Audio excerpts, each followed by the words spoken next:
berhenti ya Bu. Kalau Ramadan berhenti kan? Nah, malamnya ngerokok lagi. Oh iya Bu ya. Bu pengen nggak malamnya supaya nggak ngerokok lagi? Bu siapkan 1 saset kopi sepel ini Bu. 1 kopi sepel ini dicampur 2 butir mengkudu. Ya Bu, ini dirutinkan ya Bu. Kenapa? Karena kalau ibu kasih ini 1 saset kopi sepel sama 2 butir mengkudu, rasa rokoknya jadi hambar. Ya, rasa rokoknya jadi nggak enak, nggak ada rasa. Makanya ibu kalau pengen suaminya berhenti rokok, beli ini Bu, kopi sepel ini. Nggak diombe.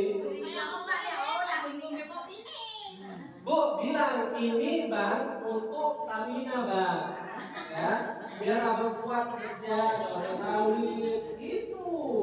Ini untuk stamina Bu, laki-laki itu Bu. Kalau ibu bilang bang ini buatkan kopi untuk stamina, itu langsung minum Bu, serius Bu. Ya makanya nanti jangan bilang bang ini untuk abang supaya berhenti rokok, oh nggak jadi Bu.